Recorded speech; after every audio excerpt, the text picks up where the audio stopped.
जय श्री हरि। ओम नमो भगवते वासुदेवाय। हर हर महादेव। माता पार्वती की जय। गौरी पुत्र गणेश भगवान जी की जय। जय श्री कृष्ण। राधे राधे। आप सभी भक्तों का दिन शुभ और मंगलमय हो। आज के इस वीडियो में आप सभी श्रवण करेंगे अगहन पूर्णिमा की संपूर्ण कथा। प्यारे भक्तों, आपको मैं बता दूं, इस साल यानी कि साल 2024 में मार्गशीर्ष यानी अगहन मास की पूर्णिमा 14 और 15 दिसंबर को रहेगी। पूर्णिमा तिथि की शुरुआत 14 दिसंबर को दोपहर करीब 4 बजे होगी और ये तिथि 15 दिसंबर की दोपहर करीब 2:30 बजे तक रहेगी। इस पूर्णिमा पर भगवान दत्तात्रेय की जयंती मनाते हैं। पूर्णिमा की रात चंद्र को अर्घ्य देने की और भगवान सत्यनारायण की कथा पढ़ने या सुनने की परंपरा है। चंद्र को अर्घ्य 14 दिसंबर को रात को दे, क्योंकि इसी रात में अगहन पूर्णिमा रहेगी। अगले दिन यानी 15 दिसंबर की दोपहर पूर्णिमा खत्म हो जाएगी। प्यारे भक्तों, आपको बता दें कि अगहन पूर्णिमा पर भगवान विष्णु, चंद्र देवता और माँ लक्ष्मी की पूजा की जाती है। इस दिन व्रत रखने से मनोकामनाएं पूरी होती है और इस दिन स्नान और दान करने से पापों का नाश होता है। इस दिन गीता पाठ करने का भी महत्व है। इस दिन तुलसी की जड़ की मिट्टी से पवित्र सरोवर में स्नान करने से भगवान विष्णु की कृपा मिलती है।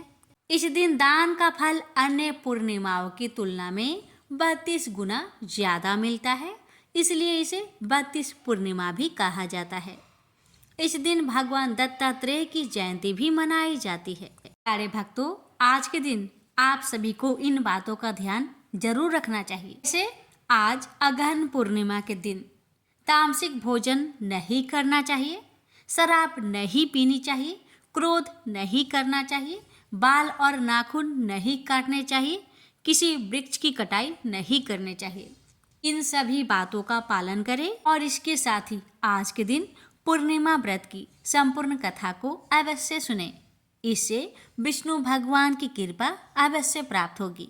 तो आइए प्यारे भक्तों, अपने जीवन की मंगल कामना को करते हुए अपने मन की इच्छा को भगवान के सामने रखते हुए आज के इस पावन कथा का रसपान करते हैं।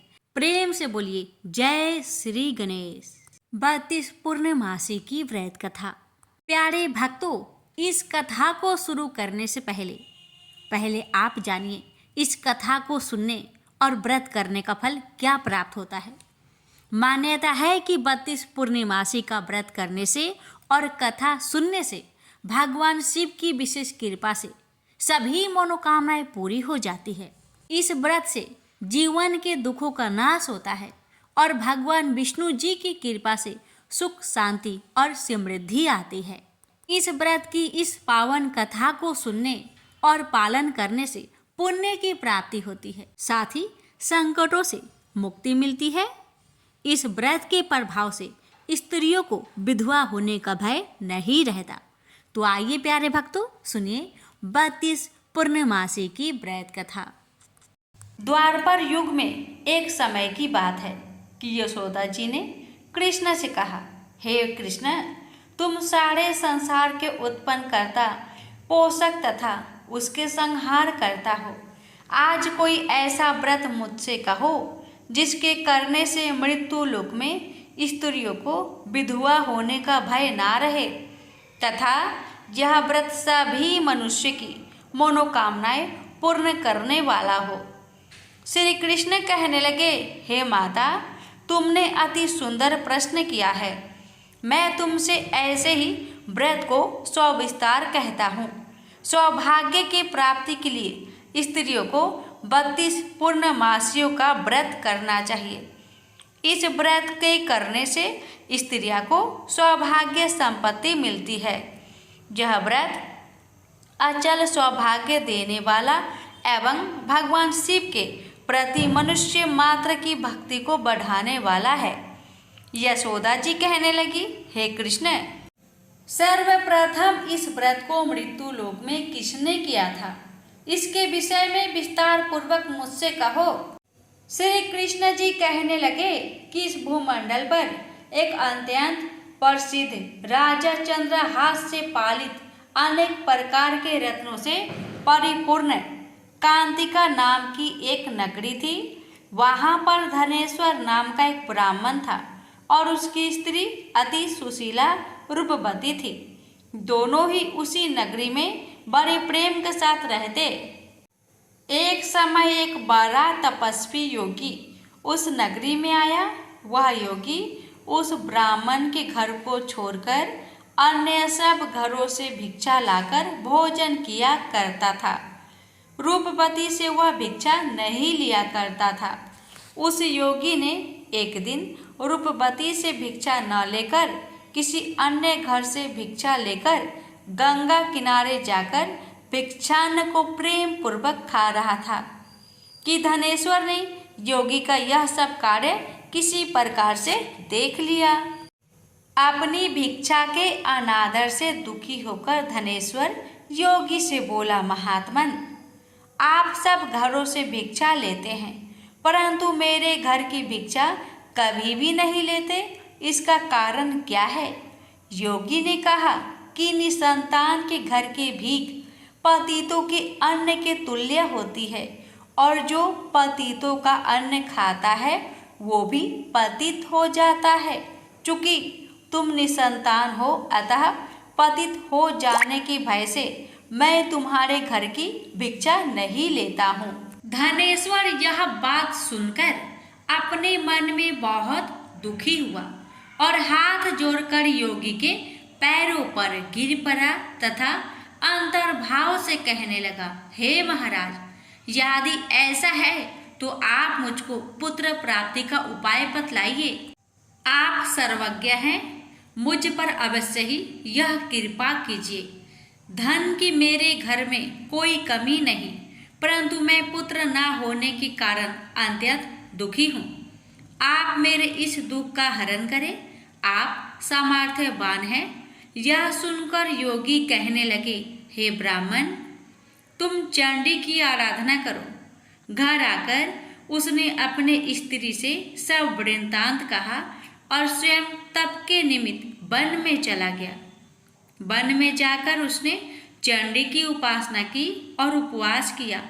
चंडी ने 16वें दिन उसको सपने में दर्शन दिया और कहा, हे धनेश्वर, जा तेरे पुत्र होगा परंतु वह 16 वर्ष की आयु में ही मृत्यु को प्राप्त हो जाएगा। यदि तुम दोनों स्त्री पुरुष 32 पूर्णमासियों का व्रत विधि पूर्वक करोगे तो वह दीर्घ आयु होगा। जितनी तुम्हारी सामर्थ्य हो आटे के दिए बनाकर शिव जी का पूजन करना, परंतु पूर्णमासी को 32 जौ जाने चाहिए। प्रातःकाल होने पर इस स्थान के समीप ही तुम्हें एक आम का वृक्ष दिखाई देगा। उस पर तुम चढ़कर एक फल तोड़कर शीघ्र अपने घर चले जाना। अपनी स्त्री से सब वृत्तांत कहना। ऋतु स्नान के पश्चात स्वच्छ होकर शंकर जी का ध्यान करके उस फल को खा लेगी। तब शंकर भगवान की कृपा से उसको गर्भ हो जाएगा। जब वह ब्राह्मण प्रातःकाल उठा तो उसने उस स्थान के पास ही एक आम का वृक्ष देखा जिस पर एक अत्यंत सुंदर आम का फल लगा हुआ था। उस ब्राह्मण ने उस आम के वृक्ष पर चढ़कर उस फल को तोड़ने का प्रयत्न किया, परंतु वृक्ष पर कई प्रकार प्रयत्न करने पर भी वह ना चढ़ पाया। तब तो उस ब्राह्मण को बहुत चिंता हुई और विघ्न विनाशक गणेश जी की वंदना करने लगा। हे दयानिधे, अपने भक्त के विघ्नों का नाश करके उनके मंगल कार्य को करने वाले, दुष्टों का नाश करने वाले, रिद्धि सिद्धि के देने वाले, आप मुझ पर कृपा करके इतना बल दे कि मैं अपने मनोरथ को पूर्ण कर सकूं।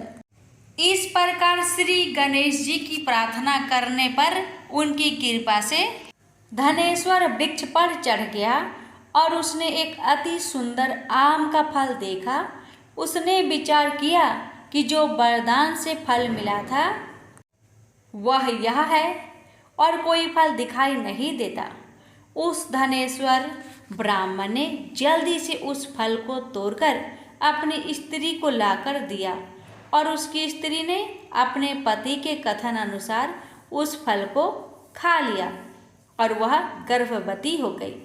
देवी जी की असीम कृपा से उसे एक अत्यंत सुंदर पुत्र उत्पन्न हुआ, जिसका नाम उन्होंने देवी दास रखा।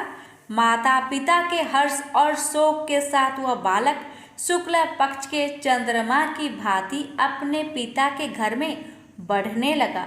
भवानी की कृपा से वह बालक बहुत ही सुंदर, सुशील और विद्या पढ़ने में बहुत ही निपुण हो गया। दुर्गा जी की आज्ञा अनुसार उसकी माता ने 32 पूर्णमासी का व्रत रखना प्रारंभ कर दिया था, जिससे उसका पुत्र बड़ी आयु वाला हो जाए। 16वां वर्ष लगते ही देवी दास के माता पिता को बड़ी चिंता हो गई कि कहीं उनके पुत्र की इस वर्ष मृत्यु ना हो जाए। इसलिए उन्होंने अपने मन में विचार किया कि यदि यह दुर्घटना उनके सामने हो गई तो वे कैसे सहन कर सकेंगे। अस्तु उन्होंने देवी दास के मामा को बुलाया और कहा कि हमारी इच्छा है कि देवी दास 1 वर्ष तक काशी में जाकर विद्या अध्ययन करे और उसको अकेला भी नहीं छोड़ना चाहिए। इसलिए साथ में तुम चले जाओ और 1 वर्ष के पश्चात इसको वापस लौटा लाना। सब प्रबंध करके उसके माता पिता ने काशी जाने के लिए देवी दास को एक घोड़े पर बैठाकर उसके मामा को उसके साथ कर दिया। किंतु यह बात उसके मामा या किसी और से नहीं कही। धनेश्वर ने सपत्नीक अपने पुत्र की मंगल कामना तथा दीर्घ आयु के लिए भगवती दुर्गा की आराधना और पूर्णमासियों का व्रत करना आरंभ कर दिया। इस प्रकार बराबर 32 पूर्णमासी का व्रत पूरा किया। कुछ समय पश्चात एक दिन वह दोनों मामा और भांजा मार्ग में रात्रि बिताने के लिए किसी ग्राम में ठहरे हुए थे। उस दिन उस गांव में एक ब्राह्मण की अत्यंत सुंदरी, सुशीला, विदुषी और गुणवती कन्या का विवाह होने वाला था। जिस धर्मशाला के अंदर वर और उसकी बारात ठहरी हुई थी, उस धर्मशाला में देवीदास और उसके मामा भी ठहरे हुए थे। संयोगवश कन्या को तेल आदि चढ़ाकर मंडप आदि का कृत्य किया गया तो लगन के समय वर को धनुर्वात हो गया। अस्तु वर के पिता ने अपने कुटुंबियों से परामर्श करके निश्चय किया कि यह देवीदास मेरा पुत्र जैसा ही सुंदर है, मैं इसके साथ ही लगन करा दूं और बाद में विवाह के अन्य कार्य मेरे लड़के के साथ हो जाएंगे। ऐसा सोचकर देवीदास के मामा से जाकर बोला कि तुम थोड़ी देर के लिए अपने भांजे को हमें दे दो, जिससे विवाह के लग्न का सब कृत्य सुचारू रूप से हो सके। तब उसका मामा कहने लगा कि जो कुछ भी मधुपर्क आदि कन्यादान के समय वर को मिली वह सब हमें दिया जाए तो मेरा भांजा इस बारात का दूल्हा बन जाएगा। यह बात वर के पिता ने स्वीकार कर लेने पर उसने अपना भांजा वर बनने को भेज दिया और उसके साथ सब विवाह कार्य रात्रि में विधि पूर्वक संपन्न हो गया।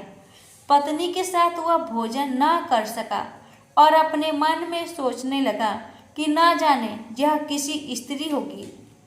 वह एकांत में इसी सोच में गरम निश्वास छोड़ने लगा तथा उसकी आंखों में आंसू भी आ गया।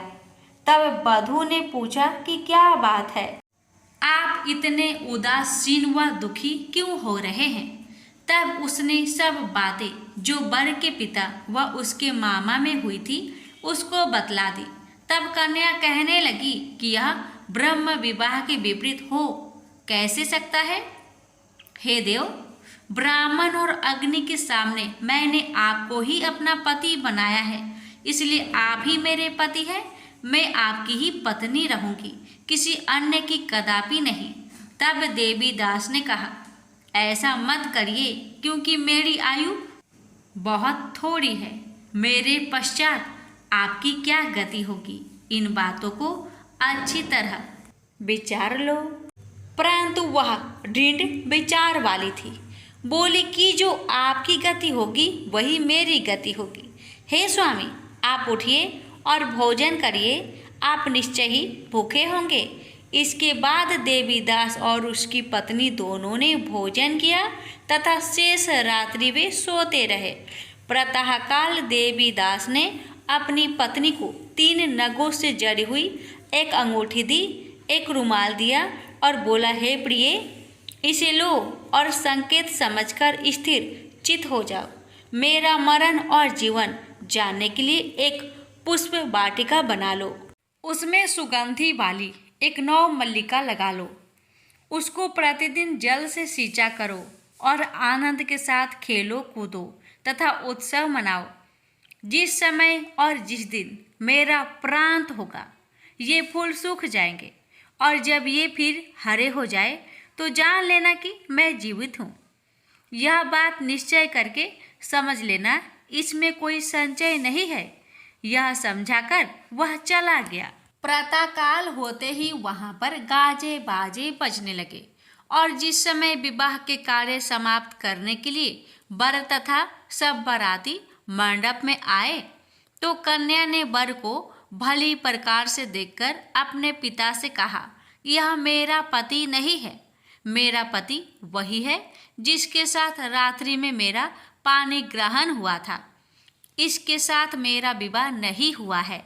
यदि यह वही है तो बताए कि मैंने इसको क्या किया। मधुपर्क और कन्यादान के समय जो मैंने भूषण आदि दिए थे उन्हें दिखाए तथा रात में मैंने क्या गुप्त बातें कही थी वह सब सुनाए। पिता ने उसके कथन अनुसार वर को बुलाया। कन्या की यह सब बातें सुनकर वह कहने लगा कि मैं कुछ नहीं जानता।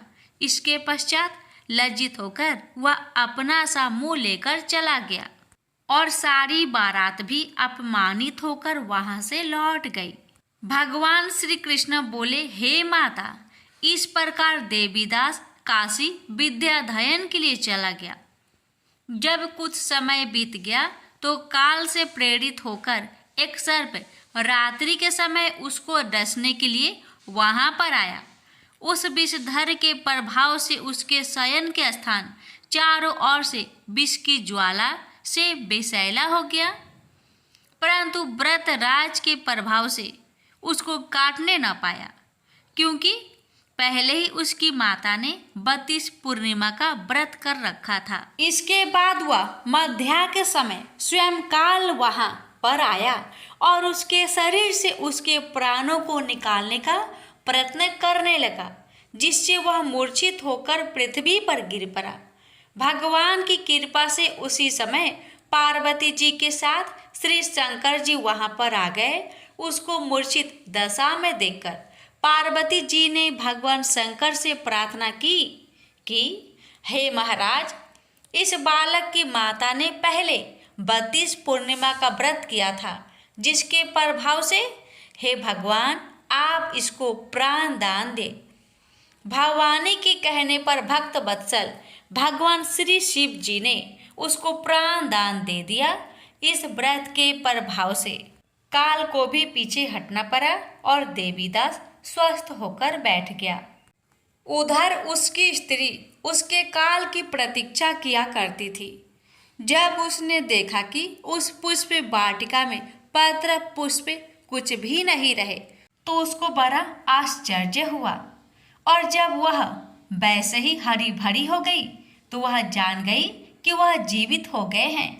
यह देखकर वह बहुत प्रसन्न मन से अपने पिता के कहने लगी कि पिताजी, मेरे पति जीवित है, आप उनको ढूंढिए। जब 16 वर्ष व्यतीत हो गया तो देवीदास भी अपने मामा के साथ काशी से चल दिया। इधर उसे ससुर उसको ढूंढने के लिए अपने घर से जाने वाले ही थे कि वह दोनों मामा भांजा वहां पर आ गए। उसको आया देखकर उसका ससुर बड़ी प्रसन्नता के साथ अपने घर में ले गया। उस समय नगर के निवासी भी वहाँ इकट्ठे हो गए और सबने निश्चय किया कि अवश्य ही इसी बालक के साथ इस कन्या का विवाह हुआ था। उस बालक को जब कन्या ने देखा तो पहचान लिया और कहा कि ये तो वही है जो संकेत करके गया था। तदुपरांत सभी कहने लगे कि भला हुआ जो यह आ गया, और सब नगरवासियों ने आनंद मनाया। कुछ दिन बाद देवीदास अपनी पत्नी और माता के साथ अपने ससुर के घर से बहुत सा उपहार आदि लेकर अपने घर के लिए प्रस्थान किया।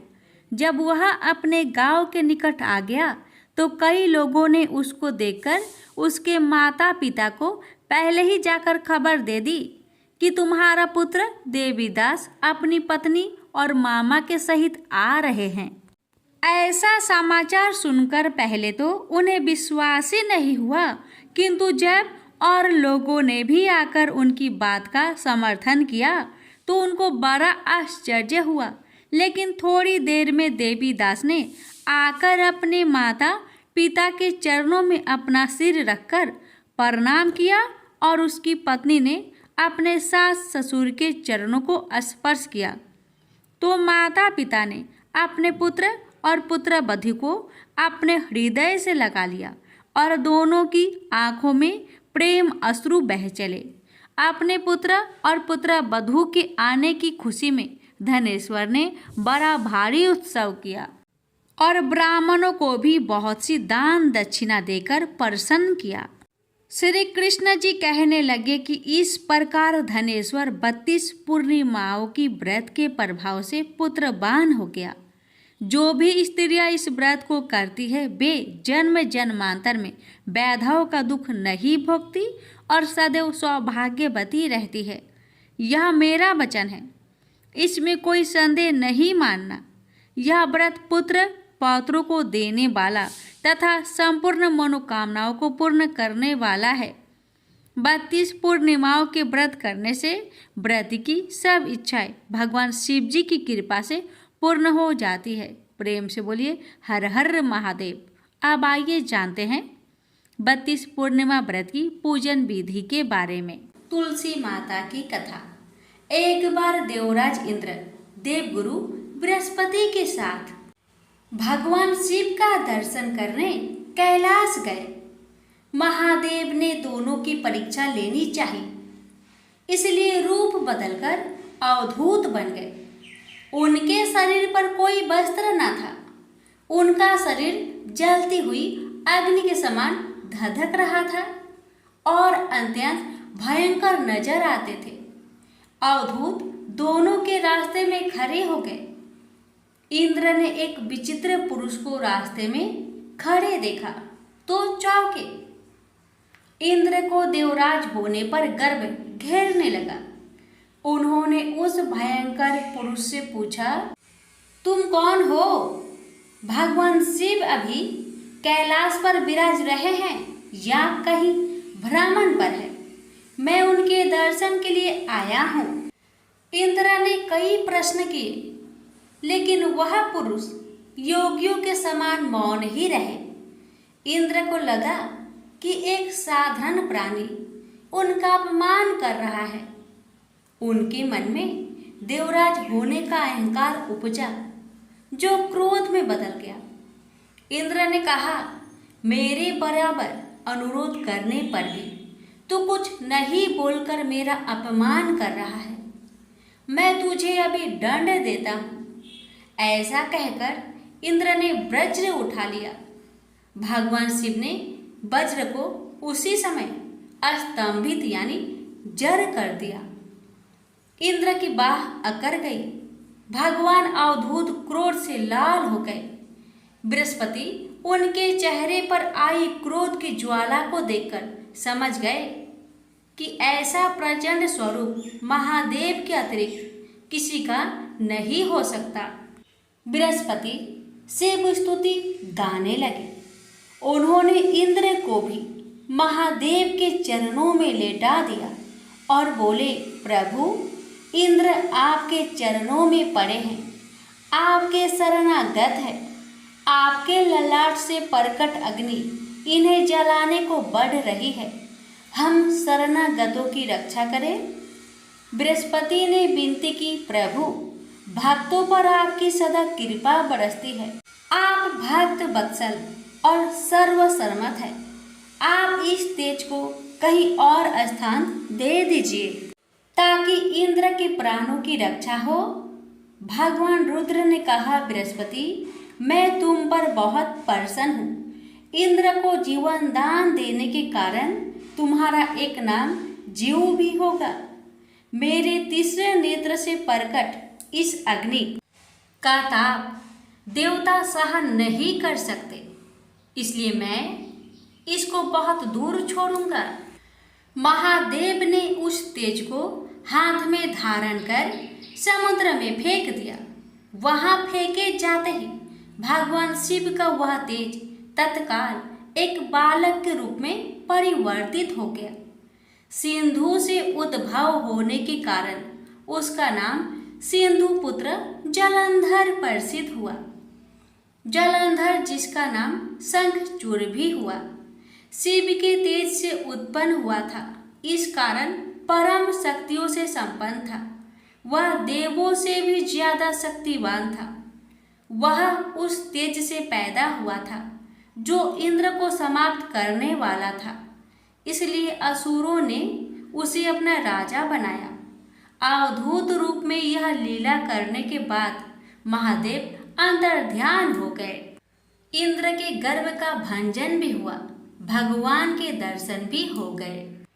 तुलसी से जुड़ी एक कथा बहुत प्रचलित है। श्रीमद् देवी भागवत पुराण में इनके अवतरण की दिव्य लीला कथा भी बनाई गई है। एक बार शिव ने अपने तेज को समुद्र में फेंक दिया था। उससे एक महातेजस्वी बालक ने जन्म लिया। यह बालक आगे चलकर जालांधर के नाम से पराक्रमी दैत्य राजा बना। इसकी राजधानी का नाम जालांधर नगरी था। दैत्यराज काल नेमि की कन्या वृंदा का विवाह जालंधर से हुआ। जालंधर महाराक्षस था। अपनी सत्ता के मद में चूर उसने माता लक्ष्मी को पाने की कामना से युद्ध किया, परंतु समुद्र से ही उत्पन्न होने के कारण माता लक्ष्मी ने उसे अपने भाई के रूप में स्वीकार किया। वहां से पराजित होकर वह देवी पार्वती को पाने की लालसा से कैलाश पर्वत पर गया। भगवान देवाधिदेव शिव का ही रूप धरकर माता पार्वती के समीप गया, परंतु मां ने अपने योग बल से उसे तुरंत पहचान लिया तथा वहां से अंतर्ध्यान हो गई। देवी पार्वती ने क्रोध होकर सारा वृत्तांत भगवान विष्णु को सुनाया। जालंधर की पत्नी वृंदा अत्यंत पतिव्रता स्त्री थी। उसी के पतिव्रत धर्म की शक्ति से जालंधर ना तो मारा जाता था और ना ही पराजित होता था। इसलिए जालंधर का नाश करने के लिए वृंदा के पतिव्रत धर्म को भंग करना बहुत जरूरी था। इसी कारण भगवान विष्णु ऋषि का भेष धारण कर वन में जा पहुँचे, जहाँ वृंदा अकेली भ्रमण कर रही थी। भगवान के साथ दो मायावी राक्षस भी थे, जिन्हें देखकर वृंदा भयभीत हो गई। ऋषि ने वृंदा के सामने पल में दोनों को भस्म कर दिया। उनकी शक्ति देखकर वृंदा ने कैलाश पर्वत पर महादेव के साथ युद्ध कर रहे अपने पति जालंधर के बारे में पूछा। ऋषि ने अपनी माया जाल से दो बानर प्रकट किए। एक बानर के हाथ में जालंधर का सिर था तथा दूसरे के हाथ में धर। अपने पति की यह दशा देखकर वृंदा मूर्छित होकर गिर पड़ी। होश में आने पर उन्होंने ऋषि रूपी भगवान विष्णु से विनती की कि वह उसके पति को जीवित करे। भगवान ने अपनी माया से पुनः जालंधर का सिर धड़ से जोड़ दिया, परंतु स्वयं भी वह उसी शरीर में प्रवेश कर गए। वृंदा को इस छल का जरा आभास न हुआ। जालंधर बने भगवान के साथ वृंदा पतिव्रता का व्यवहार करने लगी, जिससे उसका अस्तित्व भंग हो गया। ऐसे होते ही वृंदा का पति जालंधर युद्ध में हार गया। इस सारी लीला का जब वृंदा को पता चला तो उसने क्रोध होकर भगवान विष्णु को शीला होने का श्राप दे दिया तथा स्वयं सती हो गई। जहाँ वृंदा भस्म हुई वहाँ तुलसी का पौधा उगा। भगवान विष्णु ने वृंदा से कहा, हे वृंदा, तुम अपने अस्तित्व के कारण मुझे लक्ष्मी से भी अधिक प्रिय हो गई हो। अब तुम तुलसी के रूप में सदा मेरे साथ रहोगी। जो मनुष्य भी मेरे शालिग्राम रूप के साथ तुलसी का विवाह करेगा उसे इस लोक और परलोक में विपुल यश प्राप्त होगा। जिस घर में तुलसी होती है वहाँ यम के दूत भी असमय नहीं जा सकते। गंगा व नर्मदा के जल में स्नान तथा तुलसी का पूजन बराबर माना जाता है। चाहे मनुष्य कितना भी पापी क्यों न हो, मृत्यु के समय जिसके प्राण मंजरी रहित तुलसी और गंगा जल मुख में रखकर निकल जाते हैं, वह पापों से मुक्त होकर बैकुंठ धाम को प्राप्त होता है। जो मनुष्य तुलसी व आंवले की छाया में अपने पितरों का श्राद्ध करता है उसके पितर मोक्ष को प्राप्त हो जाते हैं। उसी दैत्य जालंधर की यह भूमि जालंधर नाम से विख्यात है। सती वृंदा का मंदिर मोहल्ला कोट किशनचंद में स्थित है। कहते हैं इस स्थान पर एक प्राचीन गुफा थी जो सीधी हरिद्वार तक जाती थी। प्रेम से बोलिए जय श्री हरि। तुलसी मैया की जय, लक्ष्मी नारायण की जय। संजय बोले, हे धृतराष्ट्र। तब श्री कृष्ण की दया युक्त नेत्रों में आंसू भरकर व्याकुल चित अर्जुन से बोले, हे अर्जुन, अनर्थ के सेवन करने योग्य अपयश कारक नरक में गिरने वाला मोह इस समय तुम्हारे मन में कहाँ से आया? तुम कायर मत बनो, यह शोभा नहीं देता। तुम हृदय की दुर्बलता को त्याग कर युद्ध के निमित्त खड़े हो जाओ। अर्जुन ने कहा, हे मधुसूदन, मैं रण में पूज्य भीष्म और द्रोणाचार्य के ऊपर बाण प्रहार कर कैसे युद्ध कर सकता हूँ? इस लोक में महात्मा गुरुजनों को न सताकर भीख मांग भोजन करना उत्तम है और अर्थ की कामना के लिए गुरुजनों को मारकर उनके रक्त से सने भोगों को भोगूंगा। हम नहीं जानते कि युद्ध में कौन जीतेगा। यदि हम जीत भी लेंगे, लेकिन जिनको मैं मारूंगा उन्हें मारकर मैं तो जीवित रहना भी नहीं चाहता। वही धृतराष्ट्र के पुत्र हमारे सामने प्रस्तुत है। दीनता से मेरी स्वाभाविक वृत्ति नष्ट हो गई है और धर्म के विषय में मेरा चित्त मोहित हो गया है। मैं आपसे पूछता हूँ, जिससे निश्चय करके मेरा भला हो वह मुझे समझाकर बताइए, क्योंकि मैं आपका शिष्य हूँ और आपकी शरण में हूँ। अतः मुझे ज्ञान शिक्षा दीजिए।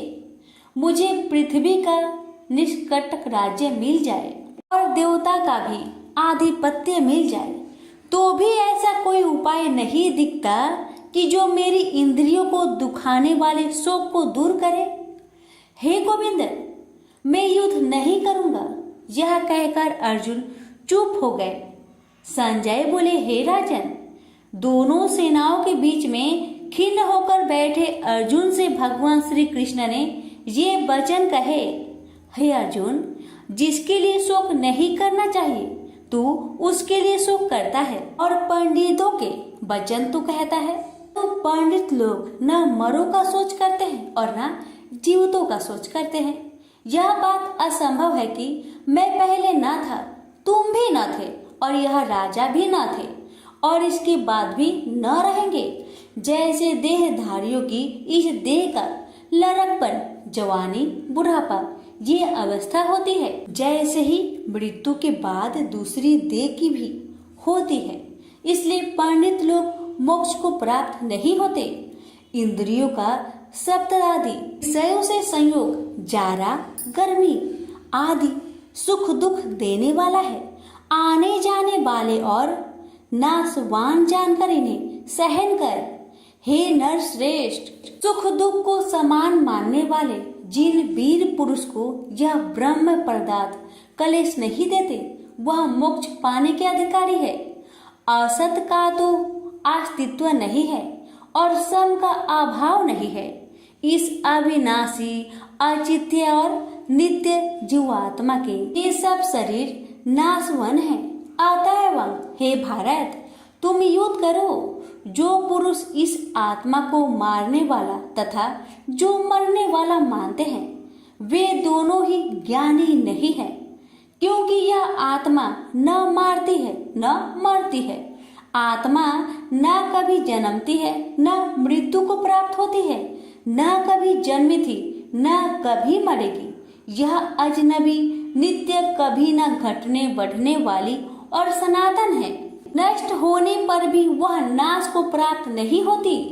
जो पुरुष इस आत्मा को नित्य, अविनाशी, निर्विकार और अनजन्मा जानता है, वह जिसको घात करवेगा और जिसको मारेगा, जिस प्रकार मनुष्य पुराने वस्त्र फेंक कर नया वस्त्र ग्रहण करता है, उसी प्रकार आत्मा पुराने देह को छोड़कर नई देह धारण करती है।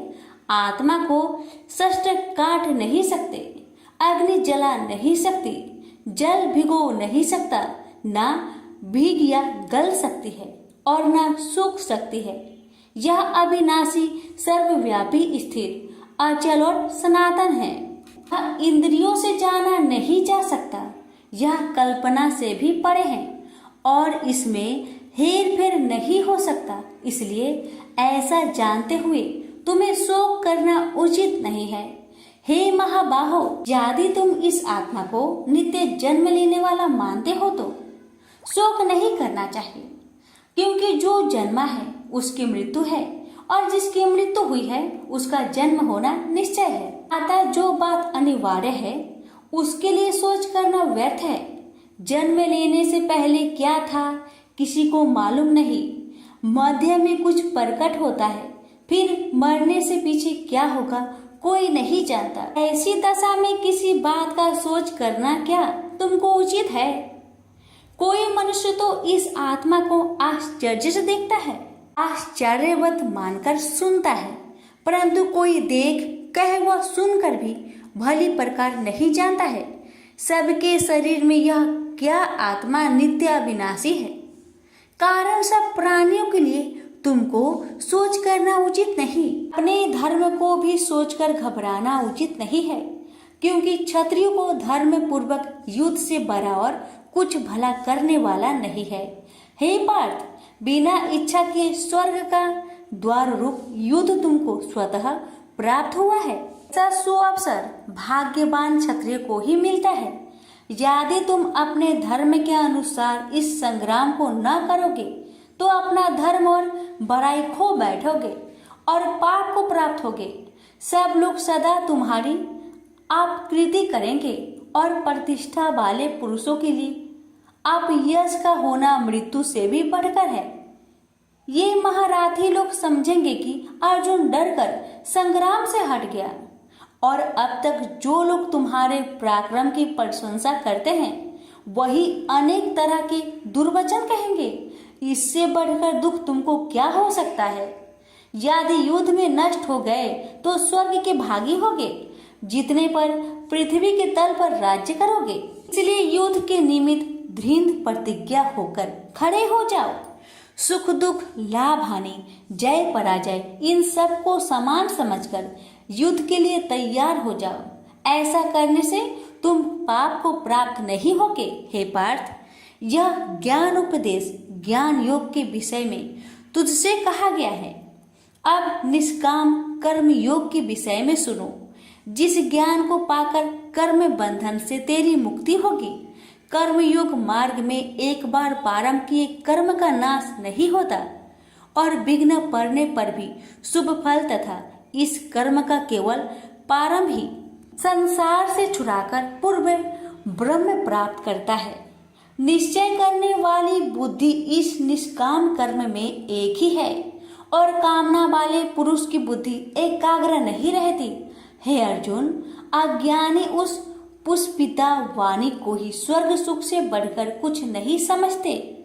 स्वर्ग सुख को ही जो उत्तम पुरुषार्थ समझते हैं, उनको कामनाओं से चित्त व्याकुल होने के कारण निश्चयात्मक बुद्धि से मोक्ष साधना उत्पन्न होती है।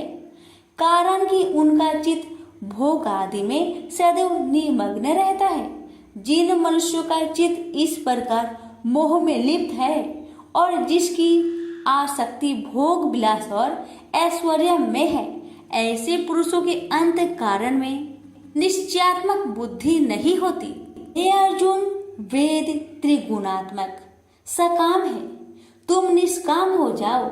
सुख दुख को समान जानकर नित्य क्षेम आदि स्वार्थों में ना पड़कर धीरजवान और आत्मनिष्ठ हो। तुमको केवल कर्म करना चाहिए, तुम्हारे अधिकार में फल नहीं। तुम ना तो फल की अभिलाषा में काम करो और न निकम्मे ही रहो। फल की आशा त्याग कर कर्म की सफलता असफलता को समान समझकर तुम योगस्थ होकर कर्म करो। फल की इच्छा रखने वाले निष्कृष्ट होते हैं। काम कर्म करने वाला पुरुष ईश्वर कृपा से इसी संसार में सुकृत तथा दुष्कृत इन दोनों का ही त्याग कर देता है। जो सब कर्मों में कल्याणकारक है, कर्म फल को त्याग कर ही बुद्धि युक्त ज्ञानी पुरुष जन्म बंधन से हटकर मोक्ष को पाते हैं। जब तुम्हारी बुद्धि मोह बन के बाहर निकल जाएगी, तब तुम्हारा मन आगे सुनने वाली तथा हुई बातों से विरक्त हो जाएगी। अनेक श्रुति इस मृत्यु के वचन को सुनने से तुम्हारी बुद्धि भ्रमित हो गई है। जिस समय वह निश्चल होकर आत्मा में निश्चल होगी, तभी उनको तत्व ज्ञान प्राप्त होगा। अर्जुन ने पूछा, हे केशव, आत्मा स्वरूप में निश्चल बुद्धि वाला जिसको कहा है, उनके लक्षण क्या है? श्री कृष्ण जी बोले, हे अर्जुन, जो महात्मा पुरुष मन की कामनाओं को त्याग देता है और अपने आप ही से प्रसन्न रहता है, उसको निश्चल बुद्धि वाला कहते हैं। दुख में जिसके मन खेद नहीं होता और सुख में जिसको आसक्त नहीं होती तथा प्रीति भय क्रोध जिसके जाते रहते हैं, वह महात्मा स्थिर बुद्धि वाला मुनि कहलाता है। जो सर्वत्र स्नेह करना है, जो शुभ पदार्थ होने पर हर्ष नहीं करता, अशुभ से अप्रसन्न नहीं होता, उसी को स्थिर बुद्धि जानना चाहिए। और कछुआ जैसे अपने अंगों को सिकुड़ लेता है, उसी तरह जो पुरुष अपनी इंद्रियों को विषय से हटाता है, उनकी बुद्धि स्थिर जाननी चाहिए। हे अर्जुन, मोक्ष प्रयत्न करने वाले विद्वान व्यक्ति को भी प्रबल इंद्रिया बलात् उसके मन को जीत लेती है। इसलिए सब इंद्रियों को विषयों से रोक मेरे अंतर्ज्ञान में तत्पर हो जावे। जिसने इंद्रियों को बस में कर लिया है, उसकी बुद्धि निश्चल है। जो पुरुष विषयों के ध्यान में रहता है, उसमें उसकी प्राप्ति हो जाती है। प्राप्ति होने से कामना होती है, इच्छा के पूर्ण न होने से क्रोध से अविवेक होता है, अविवेक से स्मरण शक्ति नष्ट हो जाती है, स्मरण शक्ति के नष्ट होने से बुद्धि क्षय हो जाती है। जिसकी बुद्धि का नाश हुआ वह विनाश को प्राप्त होता है। जो पुरुष राग देश से रहित होकर इंद्रियों के विषय सुख का अनुभव करता है और अपने मन को बस में रखता है, वह शांति को प्राप्त होता है। शांति मिलने पर सब दुखों का नाश होता है। प्रसन्न चित्त वाले की बुद्धि तुरंत निश्चल हो जाती है। वो पुरुष योग युक्त नहीं है, उनको निश्चल बुद्धि उत्पन्न नहीं होती। भावना के न होने से शांति प्राप्त नहीं होती। शांत को सुख कहाँ से मिलेगा? इस कारण हे महाबाहो, जिसने इंद्रियों को विषय से सर्वथा रोक रखा है, उसी की बुद्धि स्थिर है। जब सब प्राणियों की रात होती है उसमें संयमी जागता रहता है, और प्राणी मात्र जिस समय जागते हैं मुनि जनों की वह रात्रि है। जल से भरे पूर्ण समुद्र में जल भरने पर भी वह अपनी मर्यादा पर ही रहता है। उसी तरह जिस पुरुष में इच्छा ना रहने पर भी अनिच्छा से सब विषय भोग प्राप्त होते हैं, उसी को शांति मिलती है। विषयों की इच्छा करने वाले को शांति नहीं मिलती। जो पुरुष सब कामनाओं को छोड़कर इच्छा रहित होकर विचरता है, ममता अहंकार जिसमें नहीं है, वही शांति को प्राप्त होता है। हे पार्थ, ब्रह्मी स्थिति यही है। ऐसी स्थिति मिल जाने पर प्राणी फिर मोह में नहीं फंसता और अंत समय में निर्वाण ब्रह्म पद को प्राप्त होता है। प्रेम से बोलिए श्री कृष्ण भगवान की जय। पर श्रीमद् भागवत गीता पाठ का दूसरा अध्याय समाप्त हुआ। अब सुनेंगे दूसरे अध्याय का महात्म्य। श्री नारायण जी बोले, हे लक्ष्मी, दक्षिण देश में एक पूर्ण नाम नगर था। वहाँ एक देव सुशर्मा बड़ा धनवान रहता था। उसे साधु सेवा करते हुए 7 दिन बीते थे। तब एक बाल नाम ब्रह्मचारी आया, उसकी बहुत सेवा की और विनय से कहा, हे संत, कृपा कर मुझे श्री नारायण जी के पाने का ज्ञान उपदेश दीजिए। तब वह ब्रह्मचारी बोला, मैं तुझे गीता जी के दूसरे अध्याय का पाठ सुनाता हूँ, श्रवण कर। एक आइली वन में बकरियां चरा रहा था। वहां मैं भजन किया करता था। एक दिन रात को आइली अपनी सभी बकरियों को लेकर घर के रास्ता में चल रहा था कि मार्ग में एक सिंह बैठा मिला उसे। एक बकरी सबसे आगे अपनी ओर चली आती देखकर शेर वहां से भाग गया। तब आइली यह देखकर बहुत हैरान हुआ और मैं भी वहां पर खड़ा हुआ था। उस चौराहे ने मुझे देखकर कहा, मैंने यह आश्चर्य देखा कि बकरी को देखकर शेर भाग गया, ये कैसे हुआ? तुम तो त्रिकाल के हो, यह वृंतांत मुझे सुनाओ, तुम सब कुछ जानते हो। तब संत ने कहा, हे आइली, मैं तुझे एक छिपकली वार्ता सुनाता हूँ। यह बकरी पिछले जन्म में डायन थी। जब इसका पति मर गया तब यह बड़ी डायन हुई। इस सुंदर लड़के को देखे उसी को खा लेती थी। और शेर पिछले जन्म में फंदक था, वह पंछी को पकड़ने के लिए वन में जाया करता था। ये डायन भी वही वन को गई। वह डायन ने उस फंदक को खा लिया था। अब वही फंदक शेर हुआ। वह डायन बकरी बनी है। शेर को पिछले जन्म की खबर है, इसलिए बकरी को देखकर शेर ने समझा कि अभी यह मुझे खाने के लिए आ रही है। तब आइली ने कहा, मैं पिछले जन्म में कौन था? तब संत बोला, तू पिछले जन्म में चांडाल था। आइली ने कहा, हे ब्रह्मचारी जी, कोई उपाय भी है जिससे हम तीनों ही इस अधम देश से छूटे? तब संत जी बोले, हम तुम तीनों का उद्धार करते हैं। ये कहकर संत जी ने जब गीता जी के अक्षर सुनाए तो उनको सुनते ही तुरंत आकाश से विमान आए और उन तीनों को विमानों में बैठाकर वैकुंठ लोक को ले गए। अधम देह से छूटकर देव देही पाई और देव सुशर्मा भी ज्ञान को सुन मोक्ष को प्राप्त हुआ और देव देही पाकर वैकुंठ को गया।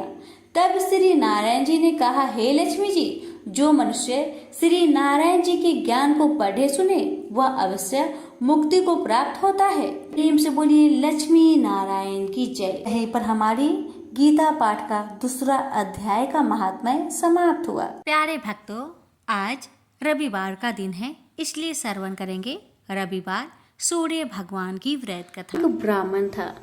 वह सूरज भगवान का बहुत बड़ा भक्त था।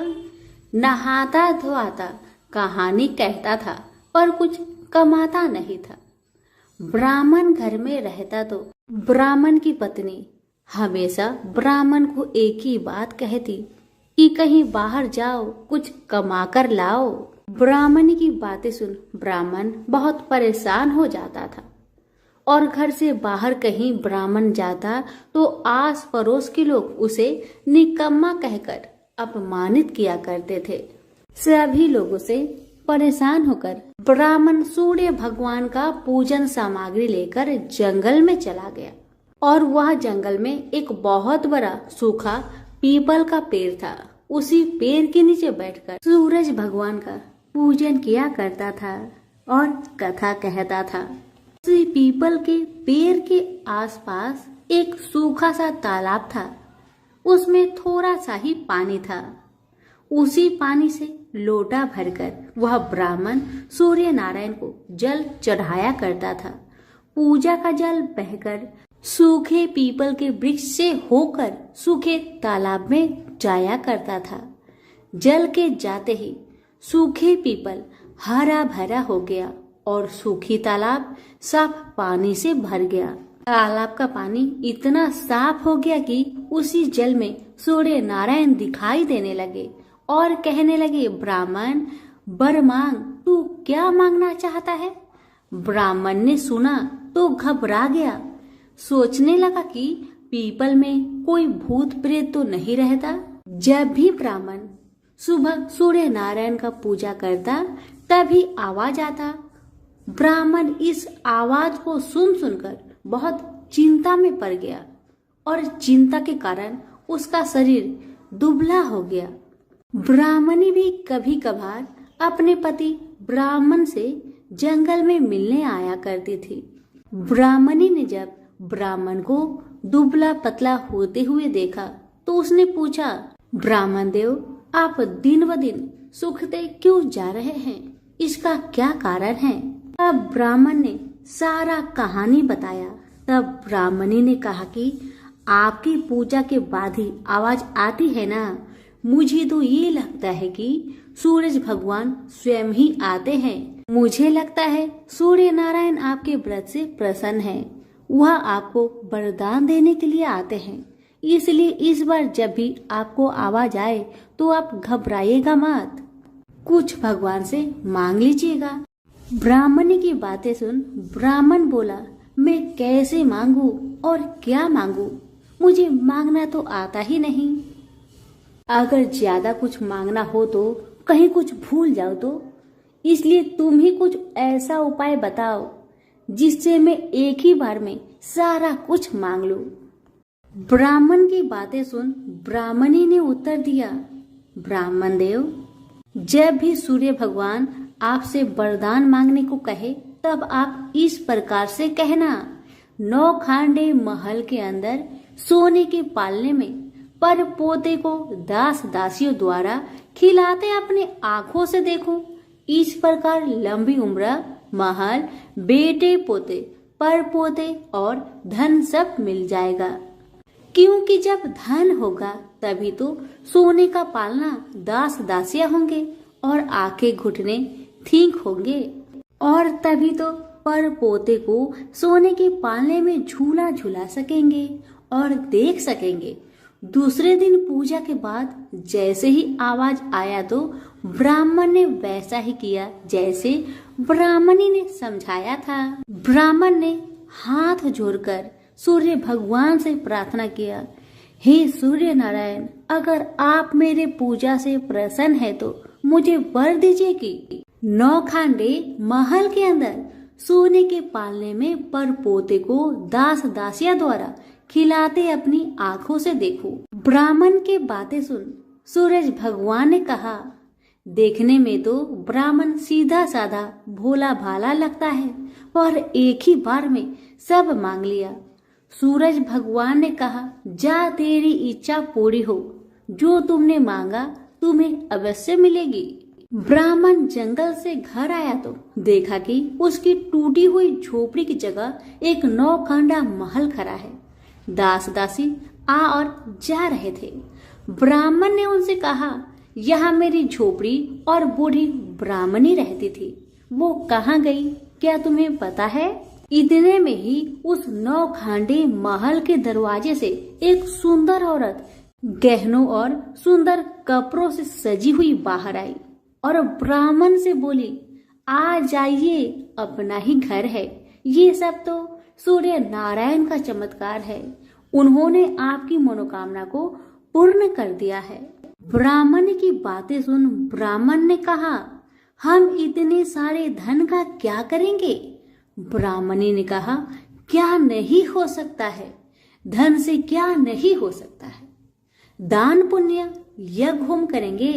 फिर ब्राह्मण ने वैसा ही किया जैसे ब्राह्मणी ने बताया था।